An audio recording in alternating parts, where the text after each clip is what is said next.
Man, ooh, what a week it was. Homecoming after homecoming. Man, this was homecoming horror nights on Friday. Man, good time to have a bye week though.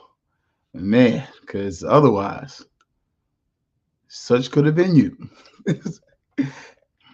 But outside of all pettiness aside, and I do mean outside of all pettiness, thanks up. Yeah, baby, you know what time it is. Now let's get it started. Are you kidding me? Unreal! While our HBCUs are mostly known for academic rigor, community, they also know how to turn up. Does he have it? Yes, he does!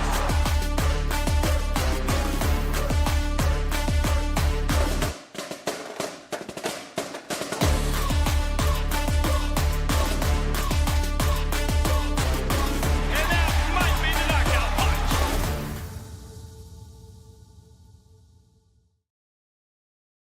All right, greetings and salutations. Another episode of Fangs up here.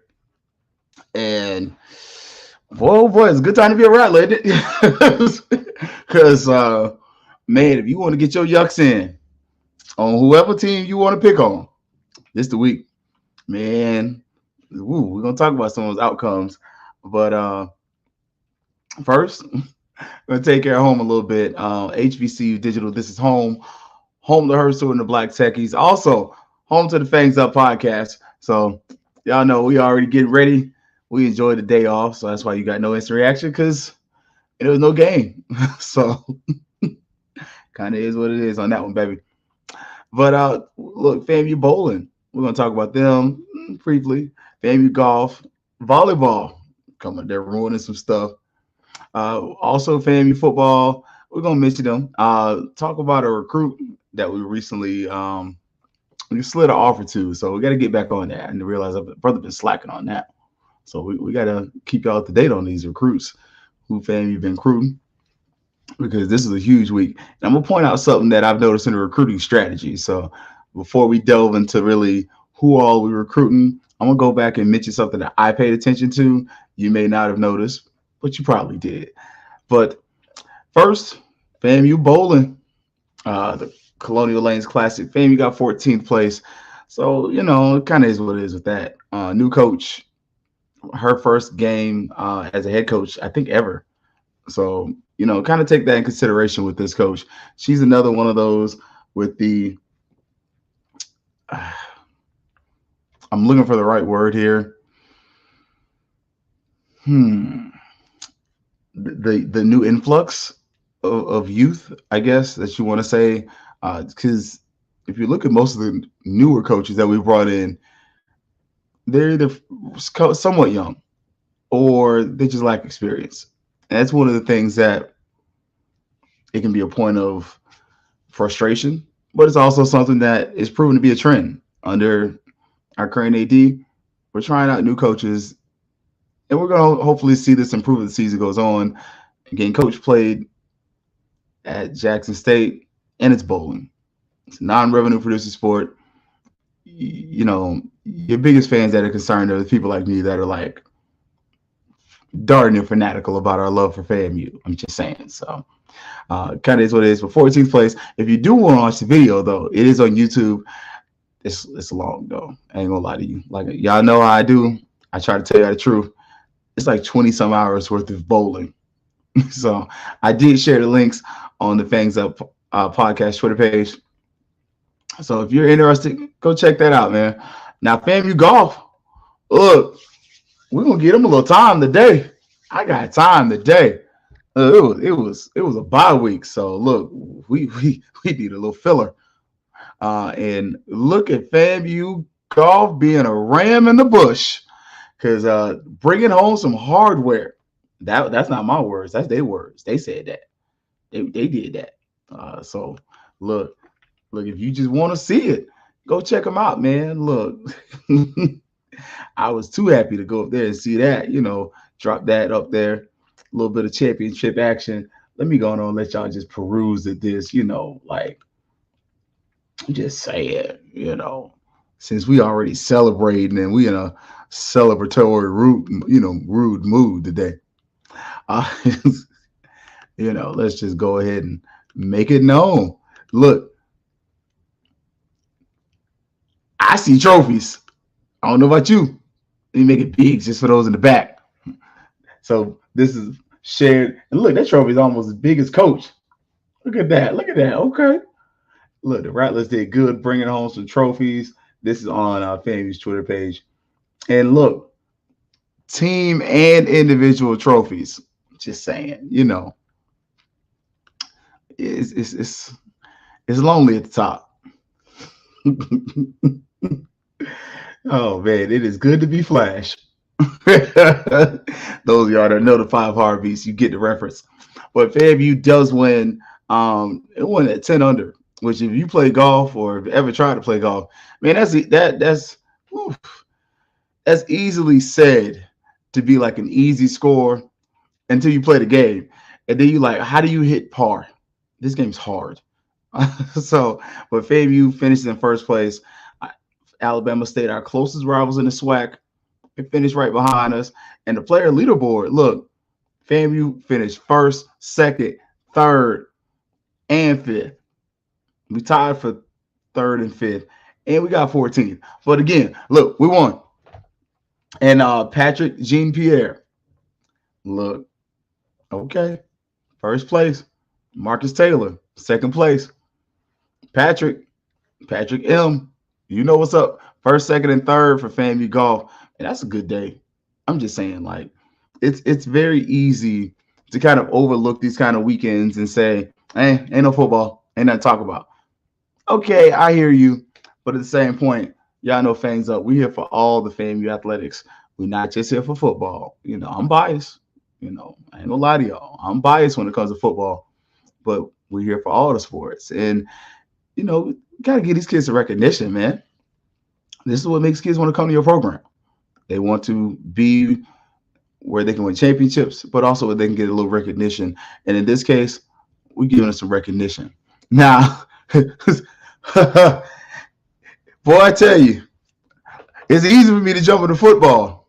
But first, we're going to jump into volleyball because FAMU was on the pettiness early when it came to coming to your trap and taking your trap. Look, FAMU volleyball goes down to BCU on senior night / homecoming. And we started off with the L's. What? 3-0. FAMU sweeps Bethune-Cookman. They also lost their homecoming football game, which I ain't gonna lie. That was actually a decent game. I kind of wanted them to win. Kind of. Small bit, not a lot. But, man, that's crazy. Shutout, senior night. Yeah. Oof. That's a tough one. I'm glad it wasn't me. I ain't one of them people say it couldn't be me, because it could be, and probably has been. But FAMU does end up shutting out Cookman in a kind of a much needed win. You kind of look at where we are in the standings. You're right there. Like you really need every game at this point to keep up with Alabama State. You need them to lose some more games, just because head to head, those are the two best teams in the SWAC. And we've seen that this year. FAMU, Alabama State. Cookman's not far behind. Hopefully we're able to get that going as far as just being able to keep up. Again, Alabama State, they hadn't lost a game in the conference. So up until the last time the SWAC stats were updated. So take that with a grain of salt. But I'll triple check real quick, y'all. That's what I'm looking at real quick. Let's see. Yep, they haven't lost a game in the conference. So we're gonna see, but they're rolling through the SWAC. Like, if I'm being honest, we need some help to win the conference, and right now they are rolling. So we're gonna see how that goes. Now y'all do know I got to hold myself accountable, so we will talk about these picks in a little bit. She loves Z. She tried to call her brother out.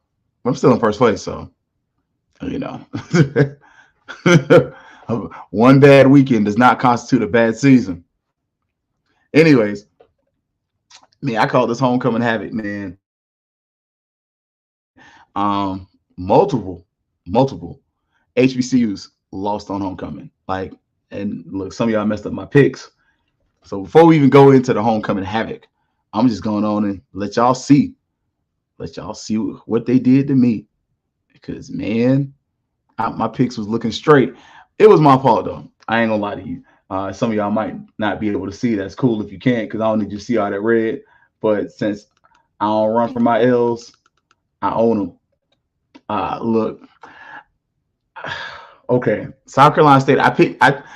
I picked Tennessee Tech at first. I changed it at the last second because I saw that Tennessee Tech's offense was trash. I should have kept it because South Carolina State's offense ain't much better. I got lost in the sauce, got hopeful, and yeah, cost me a dub. UAPB, I got nothing for that, man. Valley just won that. Like I honestly thought UAPB was gonna be the better team, and Jackson State, you lost on homecoming. I'm just saying, you swag. I was trusting you, and that's what I get for trusting Jackson State on this one, because I was very surprised. Just kind of caught the end of that game, and yeah, I didn't think it was gonna be that close. I thought Jackson State's offense was gonna be able to produce more. I thought they had kind of turned a corner offensively. They started getting some production. Like their quarterback so far, the running back, he's solid too. But as you can see, man, didn't help me on that one. Delaware State, appreciate you. Oh, the University of Delaware, sorry.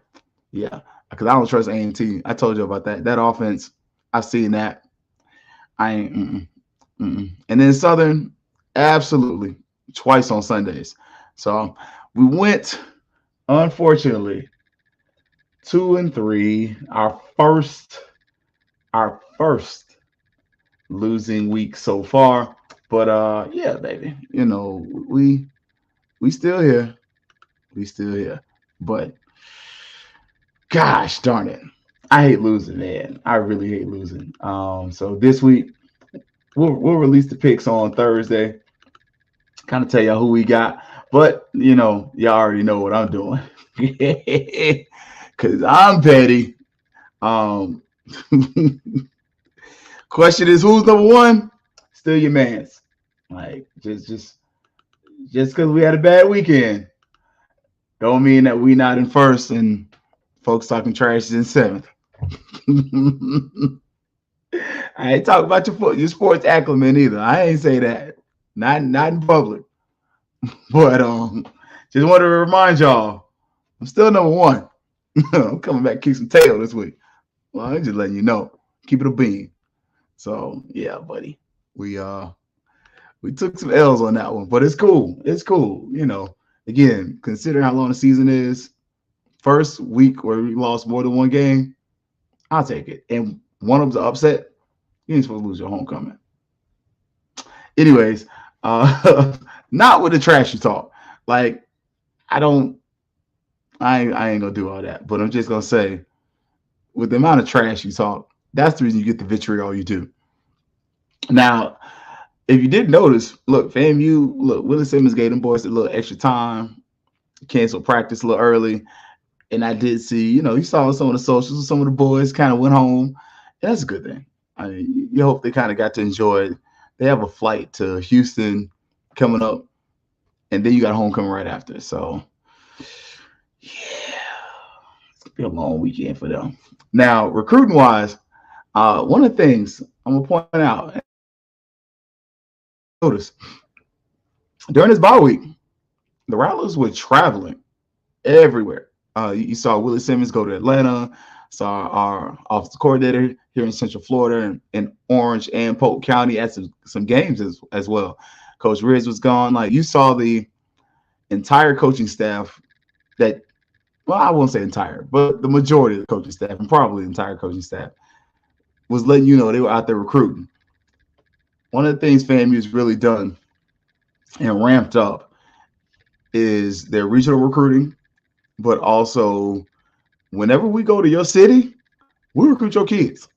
Like, I don't know, I hate to break the third wall, if you want to say that, or kind of like pull the veil from over your eyes. But when FAMU comes to your trap, we are literally trying to take your trap. Like, we come and we recruit your best players when we come to play you. Like when we played Southern, one of the offensive linemen, former player at LSU from Baton Rouge, just saying, like we have players from Texas scattered on the roster. Like got players from Georgia. I'm just saying, what FAMU is doing in recruiting is making a habit of not just recruiting the best in-state talent, but recruiting out-of-state talent as well, and trying to convince them to come to FAMU.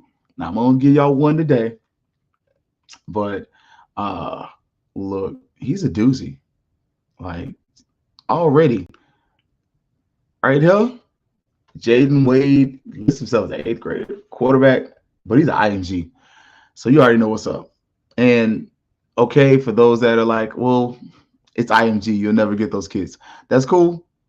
And I own some of that because I do subscribe to some of that. But look at your roster. You have an IMG quarterback on there, Boney. He's a transfer that comes in here. And if he knows the offense a little bit better, he's competing. And that's just honestly. And so you're starting to see where FAMU's recruiting is starting to not just expand, but it's starting to hit those consistent hot spots where we've had success. All of the state of Florida, Atlanta. But now you're starting to see a little more Texas. And that's just part of us. One, that's part of us being in the SWAC. Especially when you consider this year you're playing in Texas. Next year you're playing in Texas. That's something that makes it recruiting a little bit easier. Where it's like, hey, if you want to break from home, cool. But at the same point, we're gonna be there the next couple of years. We'll be there this year. We'll be there next year. Come on down to Houston. Come check us out. It's just one of those things that you really have to start noticing that one of the things FAMU has done is improve the floor of the level of talent in the room. Like, because the ceiling is high. And just consider, like, look at where this team was at the beginning of the Willie Simmons era and compare it to now. How many times have we said in the last couple of years, this is the best team I've ever had? Like, and there's only so many times you can say that and mean it. But at the same point, last year's team, yeah, it was there. That team before, yeah, you know, them two teams head to head. Because I'm just saying. And then this year's team, this is the best team Willie Simmons ever had, and no one's arguing. Nobody's like, no, remember that, last year. We're like, yeah. I mean, Xavier was here last year, so, but yeah, this is the best team he's had. We're seeing it on the field. Like, we're seeing the talent level on the field, and it's a testament to what Coach Simmons, Riz, all these coaches are doing, because this is the best looking football team I can remember FAMU having in a good while. So, yeah, man, it was interesting. Now, for this week, oh man, look, we're gonna look at some of these recaps right here, and appreciate you, HBCU Digital Network. This is home, man. Look, we got home to some fire graphics though. I ain't gonna lie to you, man. Johnson C. Smith, look, that's a decent little game right there. Got a nice little score there, 14-6. That's a tight game though, like against a solid program that you have in Johnson C. Smith. Got a little tradition that they're trying to rebuild, and the rebuilding part is big. Now we're gonna look at some of the other ones that are, more relevant for our purposes. Now, one that I got wrong. Oof, did I ever get it wrong? And look, one thing I'm willing to do is own when I'm wrong. The Valley, I missed that huge 42-17.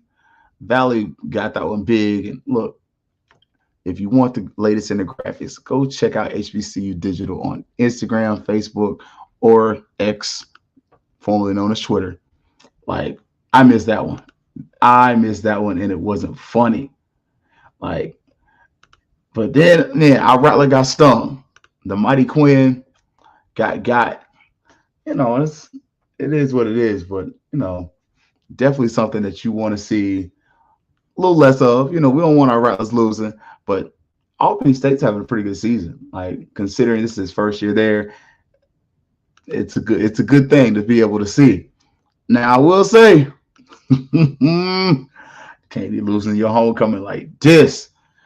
24-19, and granted, Alabama State gave FAMU a fight. So it's not so this isn't one of those times where it's just like I'm gonna be that petty a-hole that acts like they didn't almost beat us at home.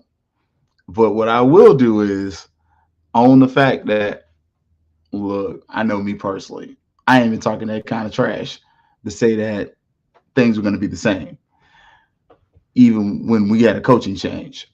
And especially to this coach. Like, this is one of those games as a fan you're looking at and you're like, what the heck? Because we all remember the who is swag thing, the kind of whatever. And I didn't want to play it, but go check Alabama State's social media page. One of the players pulls up the coach, and he goes up to Robinson, Coach Robinson, and he goes, "Who's swag, coach?" And Robinson goes, "I'm swag." Like, if he would have said, "I'm swag, baby," that'd have been it. You got a good rivalry here, man. Like, I just think this is something. If you are Alabama State, and I feel like they have one of the best SIDs in the SWAC, I'm biased. You know who I think is the best? Westside Diddy. But this is something you play into for next year. Like, who is SWAC? I'm doing something. I'm doing something. If I'm Alabama State for next year, look, when they walk in the stadium, who is SWAC, baby? Like, I'm playing it up. I'm doing something for that week. Like, it's going to be something. You're going to get this smoke. And for the next 300 and some odd days, if I am an Alabama State fan, look, I'm quiet with my FAMU stuff because I'm not a big trash talker in general. But I bring up data quick. Yeah, man. This is one of those ones that hurts. If you're an Alabama State fan, that was a huge get. And you just got to own it right there, man. That at this point, you beat your rivals.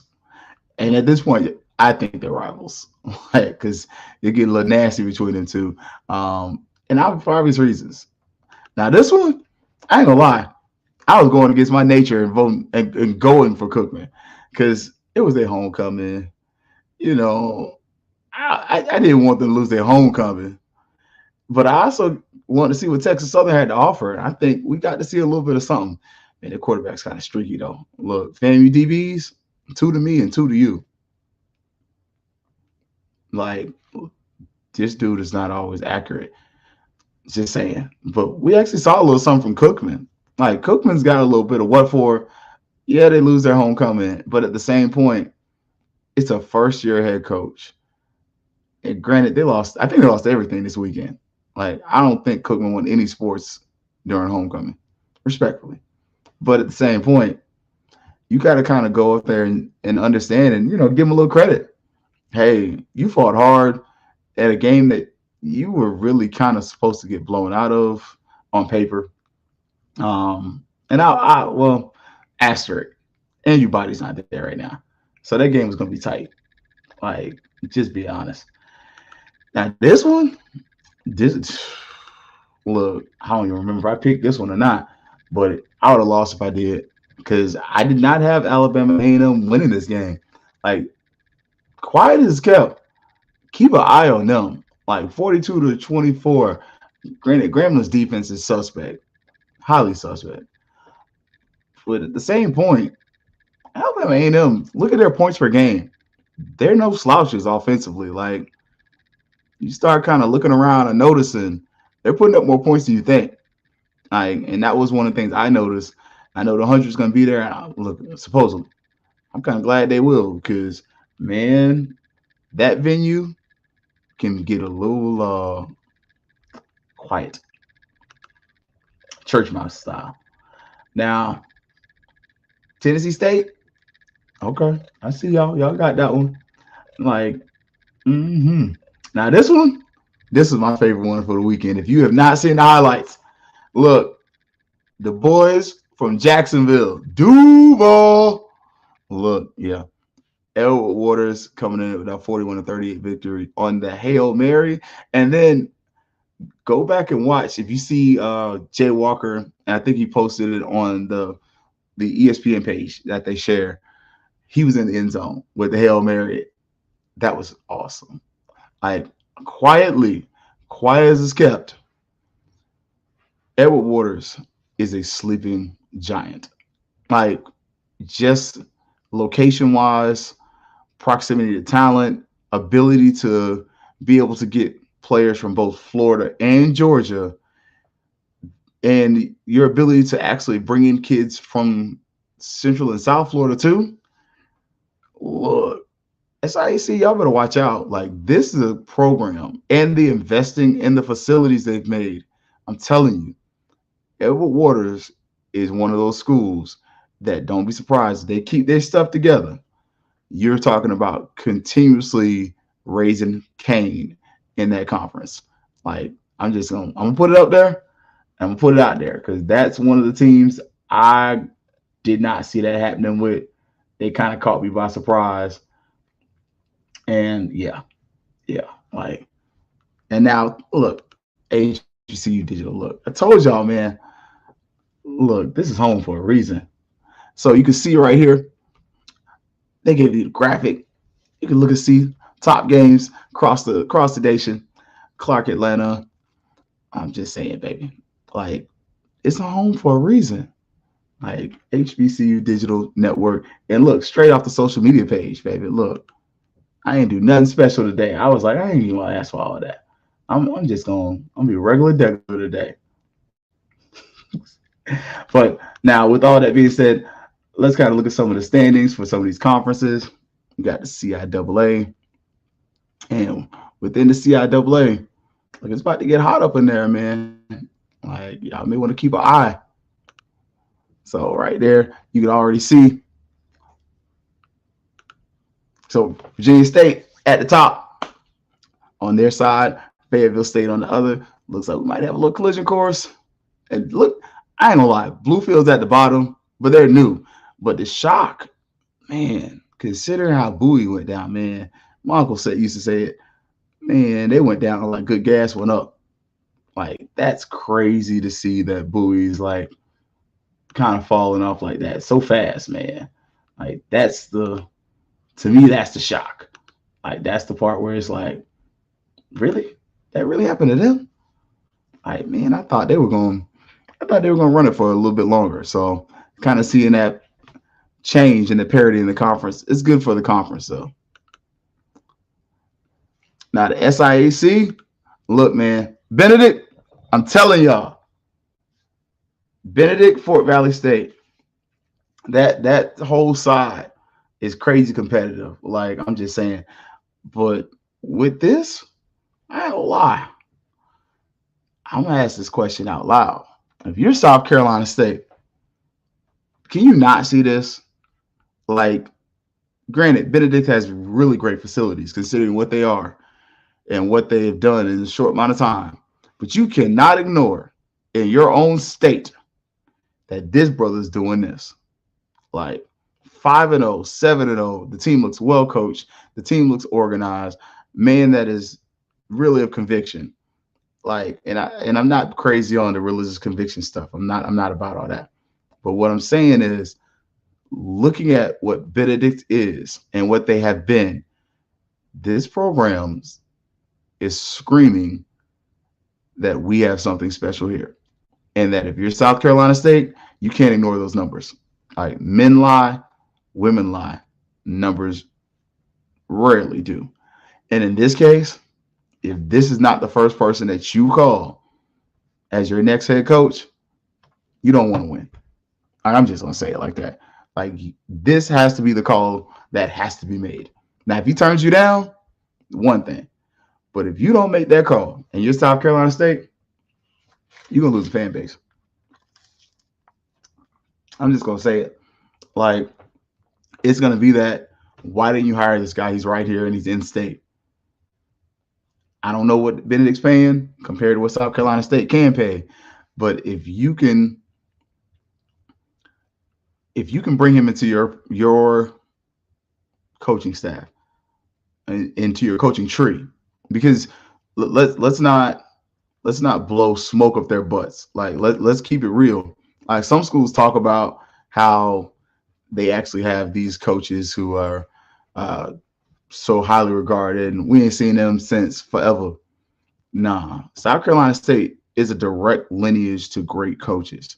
Like you literally go from like Willie Jeffries, Buddy Pugh to your next coach.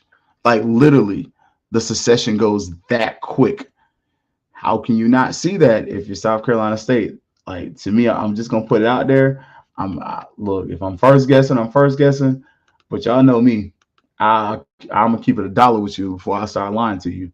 Like that call has to be made.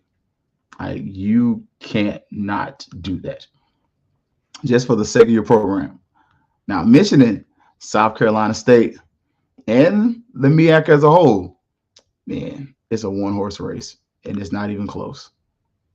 So right here, y'all can already see North Carolina Central is theirs to lose. It really is. Unless something crazy goes on, and I just want y'all to see all their hard work.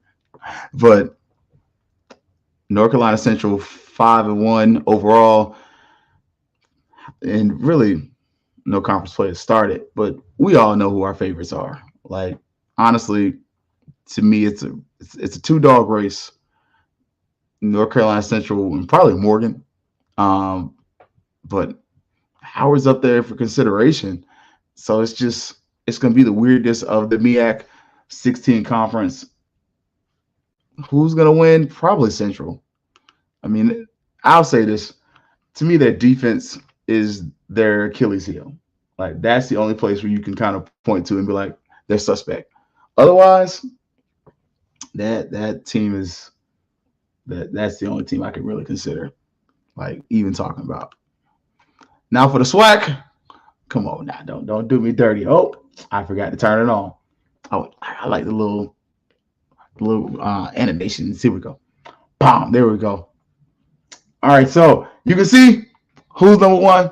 It's FAMU. Like, duh. 4-0, 5-1 in the conference, followed by Jackson State and Alabama A&M and Alabama State, who are all got that three-way tie going there. Thing is, though, FAMU's got the tiebreaker over both Jackson State and Alabama A&M. So, if we're being honest, you need to beat Texas Southern, but you need to beat Alabama A&M. I'll stretch out and stretch on a limb and say if Alabama A&M loses to FAMU would probably clinch the conference at that point. It's not. I don't think that's a huge stretch, but I'll say it like that. Like as long as FAMU beats Alabama A&M, you probably win the conference because you would own the tiebreaker over all three of those top teams. But granted, give Valley some credit. They got a conference win. They're not at the bottom of the conference. So for all people that was kind of throwing dirt on them, the Devils rose. Now on the other side, Prairie View and Alcorn. And I ain't gonna lie, I had Alcorn as my team preseason, but man, that FAMU Prairie View game, could that be a preview of the SWAC championship? Like we talked about the FAMU Southern game, but started kind of looking over, and it's close. I mean, the West is close. You start seeing one loss between three teams there. And don't sleep on Grambling yet. Like Grambling's got an explosive offense. It's just can they do anything with it? Now, I'll say Pine Bluff's out of it. Cookman are out of it. So you can put an X through both those names if you're a fan of those teams. It's done. It's a wrap. But it's still something. Grambling, though, and Alabama State, they still got hope. Granted, FAMU owns the tiebreaker again over Alabama State and Jackson State. But if you are a Jackson or any one of these teams, Alabama State, Alabama A&M, you're definitely pulling for Texas Southern.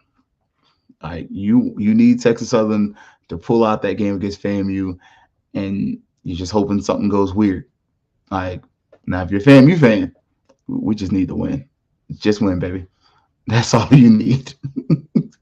So it's kind of interesting to see though what the SWAC has become and where it's going. Like, don't be surprised if all of a sudden it gets to be a little wild in the West, which it already has been. So, I mean, and kind of is what it is with that. But man, we finished it up. Long show today, but on a bye week. So not a lot of FAMU football to talk, but we got a little SWAC standings. And the cool thing, I think if you're a FAMU fan, especially if you're in Houston, all the Houston peeps, make sure you show up, go to the events and activities. We're going to pull some of those up on Thursday. I'm trying to remember to do that. Thursday, though, we're going to have the show 8 o'clock, and we're going to talk about that game against FAMU, Texas Southern. Also, we're going to talk about some of the other events going on. And we're going to try to delve into recruiting a little bit, talk more about some of the students who've been offered by FAMU and kind of some of the happenings with that. So we're definitely going to keep it locked and loaded. And make sure you're here with HBCU Digital Network and the Fangs Up podcast. Y'all know we love to talk about FAMU athletics, but we also like to keep it on top. We started to keep an eye on the rest of the world out here, see what the rest of these HBCUs are doing, because honestly, at this point in the season, this is the first time where FAMU could legitimately talk about the Celebration Bowl and it wasn't, well, we need some help. You control your own destiny. And I think that power and that freedom as a fan base is exciting, but it's also something that as a team, hopefully we're mature enough to handle. Like being able to control your fate can be a powerful thing, but it's also can be a scary thing. So hopefully FAMU's team is mature enough to be ready, because if all things work out well, all roads lead to Atlanta. I'm just saying. Well, all roads lead to staying at home. Let's start there. Like, you're very close to a SWAC championship. It would be our first, and it would be really interesting. I'll say this for AD Sykes. She would be the most decorated AD that FAMU's had in a mighty long time. Consider within her first year of being an AD, FAMU will have won. Could win five championships. That's crazy. Like, if football pulls through, you will have got one for baseball, 2 for volleyball. I know she gets credit for 1. I don't know the other one. Anyways, then baseball and tennis. So just saying. I don't know. I don't think she gets credit for volleyball. So baseball, tennis. Okay. Yeah. 3, 4. That's pretty solid for a first-year athletic director, coming in getting that many wins. Okay, D Sykes, I see you, baby. That's my buddy right there, man. She good people. But yeah, thanks for listening, man. Look, we're gonna be back talking about what y'all really want to see, man. We're gonna try to look at this Texas Southern offense, kind of see what we see. How are they different without Andrew Body? What is the defense? The defense is defense. Like, it really is something, and you're really going to be in another hostile environment, because, and I won't say it's hostile for us, it's going to be hostile in general, because FAMU is going to be bringing some fans to this game. This could be almost like another FAMU home game if you start to look at it, and that could be interesting. Just gonna say. All right, y'all, we got to get up out of here, man. HBCU Digital Network, this is home to Hersu and the Black Techies. Also, home to the Fangs Up podcast. So, man, y'all come back here Thursday, 8 o'clock. We're going to be live. Drop your questions and comments. Get them ready. Y'all know I like this. You talk, I like to talk back. We're going to get y'all ready. We're going to get y'all right. I'm going to have y'all prepared for this game. And, of course, y'all know Saturday, we're going to do an instant reaction after the game. How did we feel about this Texas Southern game? And on Sunday, my brother gonna drop the cash app up there because my birthday's on Sunday. So next week, this time, it'll be my birthday. So, but it's always gonna be Fangs up. Yeah, baby, you know what time it is. Now let's get it started. Are you kidding me? Unreal! While our HBCUs are mostly known for academic rigor, community, they also know how to turn up. Does he have it?